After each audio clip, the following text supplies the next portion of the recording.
ዛሬ ጨዋታ ቀን ነው 2026 ከገባ የመጀመሪያው ጨዋታ ቀን ሌላ የበቀል ቀን ዛሬ ምሽት 2 ሰዓት ተኩል አርሰናል ቦርንማውዝን በቫይታሊቲ ስቴዲየም ይገጥማል።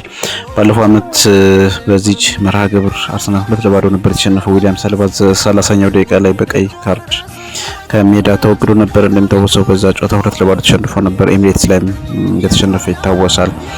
በዚህ ከዛ በፊት እንግዲህ ቦርንማውዝ አርሰናልን በ14 የፕሪሚየር ሊግ ጨዋታ አንድ ጊዜ ብቻ ነበር ያሸነፈው። ባለፈው አመት ግን ተከታታይ ጨዋታዎች በደርሶ መልስ እንደዋዛ ማሸነፍ ችሏል። ቦርንማውዝ በዚህ አመት በጥሩ ሁኔታ ነበር የጀመረው። ባለፈው አመት ለጥቂት ሳሳካ የቀረውን የአውሮፓ መድረክም ሊያሳካ የሚችልበት አካሄድ ነበር ይሄድ የነበረው። ነገር ግን ከህዳር ወር ከገባ ጀምሮ ጨዋታ ማሸነፍ አልቻለም። ያለፉትን 10 ጨዋታዎች ምንም አላሸነፈም። በአንጻሩ አርሰናል በጥሩ ሁኔታ ላይ ይገኛል። ባለፈው በአስቶን ቪላ ከደረሰበት ሽንፈት በኋላ የነበሩ 4 ጨዋታዎችን በተከታታይ ማሸነፍ ችሏል። ዛሬ ይደግማል ተብሎ ነው የሚጠበቀው። ምን አሰባችሁ?